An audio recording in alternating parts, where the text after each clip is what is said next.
साथियों, एक बार पुनः स्वागत है आपका हमारे YouTube चैनल पर। साथियों, आज के इस वीडियो में हम बात करेंगे NCERT सॉल्यूशन कक्षा 6 विषय विज्ञान के चैप्टर संख्या 9 सजीव विशेषताएं एवं आवास। साथियों, चैप्टर के अंदर जो अभ्यास प्रश्न पूछे गए हैं उनका आज के इस वीडियो में हम सॉल्यूशन करने वाले हैं। तो साथियों, वीडियो को अंत तक जरूर देखें। समय को ज़्यादा वेस्ट न करते हुए शुरू करते हैं। पहला प्रश्न है, आवास किसे कहते हैं? तो आंसर में लिखेंगे, किसी सजीव का वह स्थान जिसमें वह रहता है आवास कहलाता है।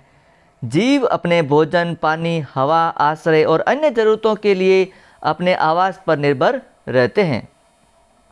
अगला प्रश्न है, कैक्टस मरुस्थल में जीवन यापन के लिए किस प्रकार अनुकूलित हैं? आंसर में लिखेंगे, कैक्टस मरुस्थल में जीवन यापन के लिए वाष्पोषण द्वारा जल की बहुत कम मात्रा निष्कासित करते हैं। कैक्टस में पत्ती जैसी जो संरचना हम देखते हैं, वास्तव में वह इसका तना होता है। इन पौधों में प्रकाश संश्लेषण सामान्यतः तने से होता है।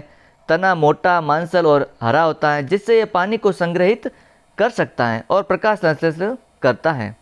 अगला प्रश्न है साथियों, रिक्त स्थानों की पूर्ति कीजिए। तो आंसर में हम जो रिक्त स्थानों की पूर्ति की हैं वो इस प्रकार हैं।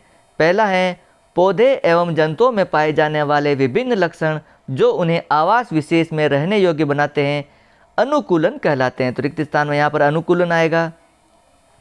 अगला है, स्थल पर पाए जाने वाले पौधों एवं जंतुओं के आवास को स्थलीय आवास कहते हैं। तो रिक्त स्थान में यहाँ पर आएगा स्थलीय। अगला है, वे आवास जिनमें जल में रहने वाले पौधे एवं जंतु रहते हैं जलीय आवास कहलाते हैं। तो रिक्त स्थान में जलीय आएगा।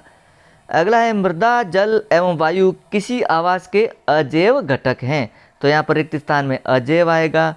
अगला है साथियों, हमारे परिवेश में होने वाले परिवर्तन जिनके प्रति हम अनुक्रिया करते हैं उद्दीपन कहलाते हैं। तो यहाँ पर रिक्त स्थान में उद्दीपन आएगा।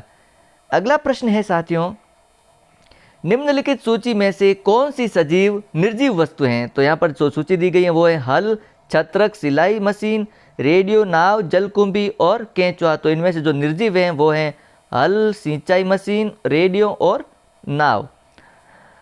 अगला प्रश्न है साथियों, किसी ऐसी निर्जीव वस्तु का उदाहरण दीजिए जिनमें सजीवों के दो लक्षण परिलक्षित होते हैं। तो आंसर लिखेंगे, बस और कार कुत्ते और घोड़े की तरह एक स्थान से दूसरे स्थान पर जाते हैं, लेकिन फिर भी वे जीवित स्थान को मिटा देते हैं। अगला प्रश्न है साथियों, प्रश्न संख्या 6, निम्न में से कौन सी निर्जीव वस्तुएं किसी समय सजीव का अंश थी?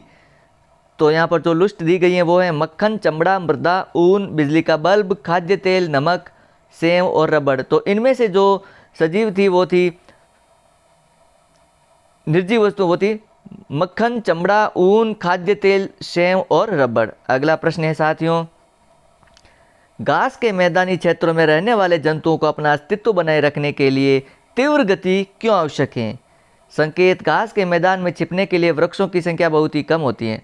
आंसर में लिखेंगे, घास के मैदानी क्षेत्रों में रहने वाले जंतुओं को अपना अस्तित्व बनाए रखने के लिए तीव्र गति की आवश्यकता होती है, क्योंकि घास के मैदान क्षेत्रों में छिपने के लिए वृक्षों की बहुत कम संख्या होती है। वे अपने शिकार को आसानी से पकड़ लेते हैं। तो साथियों, इस प्रकार ये चैप्टर यहाँ पर समाप्त होता है। यदि आपको इसका PDF डाउनलोड करना है तो वीडियो के डिस्क्रिप्शन में वेबसाइट exammodelpaper.in का लिंक दिया गया है। आप वहाँ पर जाकर के इस PDF को ईजिली डाउनलोड कर सकते हैं। साथियों, वीडियो अच्छा लगे तो लाइक और शेयर ज़रूर करें। चैनल पर पहली बार हो तो चैनल को ज़रूर सब्सक्राइब करें। मिलते हैं अन्य वीडियो में अन्य चैप्टर के सॉल्यूशन के साथ। Thank you.